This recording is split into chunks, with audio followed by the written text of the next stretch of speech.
What's up, everyone? So I'm back here again. Finally got everything all cleaned up, taken apart, and I'm gonna start doing the rebuild again. Pretty much just gonna use the old block, same pistons again, all the 5 rods that were good, and I got another rod that I had from the other build. I'm just gonna use that one, and I'm throwing another crank in there that I got. It's another crank, it's brand new, well used but brand new. Everything's good on it, nothing's scratched or anything like that. My main thing is really just trying to get it not to spin a bearing, so that's really the main purpose of this build. And I'm pretty sure I found out what it is now. It's those little fittings, like I said, the Neo block, they don't come with it. And yeah, so all the oil pressure went up to the head, and most likely that's the cause, and spun the rod bearing again. So for this rebuild, I'm gonna pretty much just do all the same things that I did again and put the bottom end together, try to do an AccuSump and see how long that lasts. Hopefully it's something else that breaks next time, and hopefully if that is the case, then I have an Rb30 block right there that I've been saving for whenever I have enough funds and I feel like I know I can build it and it's not gonna break. So hopefully if everything goes right and I kind of figure it out, I'm gonna try to build that one next maybe, and we'll see for big power. I mean, it's an Rb30, it'll be sick. So I just love the sound of these engines. That's really the main reason that I build them. So we'll see. I'll show you guys in a little bit. I'm gonna start taking the bottom end and cleaning it off just a little bit more so I can put the bearings in and throw the crank on there and see what I get and just put it all back together. Alright, so I got the bottom end all put together.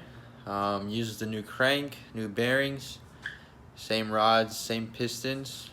I mean, they were still good, so just gonna try it out again and hopefully it works. Like I said, I just wanted not to spin the rod bearing, and we're gonna see if that works. I put the bottom end together. It's spinning nice and easy. Show you right here. So now I added the fitting right there, and I put a smaller one there, and then this one I already had blocked off. So hopefully that stops my oil issue with oil going in the head and spinning the rods. We're gonna try that out, so we'll see what happens. Next step is pretty much take this head and put it on there. I just finished cleaning up these. I'm gonna clean the whole head tomorrow, wash it all out, make sure there's nothing in it. And that's pretty much it. Put this thing on and that's it. I'm gonna have to wait on some other parts. My oil pump, fortunately, when I was taking it apart, just to check the inside of it, there was a bolt that like snapped and I couldn't get it out. So I'm not gonna run it with just a broken bolt. I'm gonna just wait for another one. I ordered one online and should be here by the end of the week hopefully, and we'll put the bottom end all together with the oil pan, and this should be ready to drop into the car by this weekend hopefully. So we'll see how this goes. I'm gonna check back with you guys in probably tomorrow once I'm putting the head on and everything like that, and the motor is almost all together, so we'll see. So we got the motor all pretty much put together. My camera was low on battery and I really didn't record much of the process of that, but it's all pretty much the same thing as I did before. Just put the head back on, put the cams on, timed the motor, and then put all the intake, exhaust, manifold, turbo, everything back onto the motor. I just ran to a local parts store. I had this line made right here for the return on the head. Just about to put this on.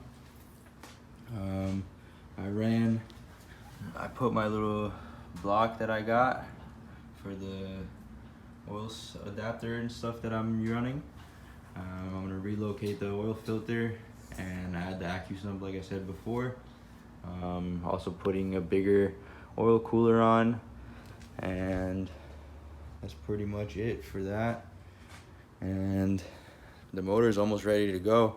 I just gotta go to Harbor Freight. I'm gonna try something different this time. I'm gonna make like an engine pre-oiler, and just before I even turn it over or anything like that, I'm gonna just try to add oil pressure to the motor before we do anything.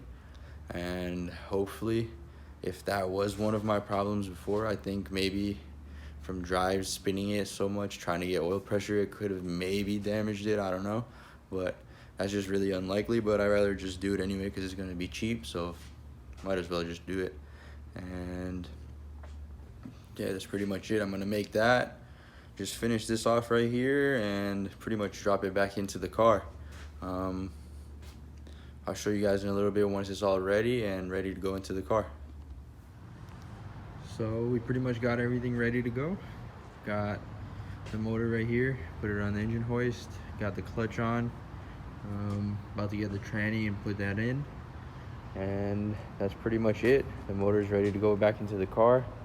I'm probably not going to do that tonight because it's about to be dark, and I have to pull it out of there and pretty much do it outside right here, and I don't want to get stuck in the dark and then have to put it in there by myself, or I don't know. I just don't want to get stuck in the dark outside with it. So just ended with this right now, pretty much ready to go. Just not gonna put it into the car today. We'll try that tomorrow and see how it goes. Check back probably tomorrow or in the next couple of days or so, and we'll see. We'll probably have it into the car and maybe start it and see how it runs. So check it out.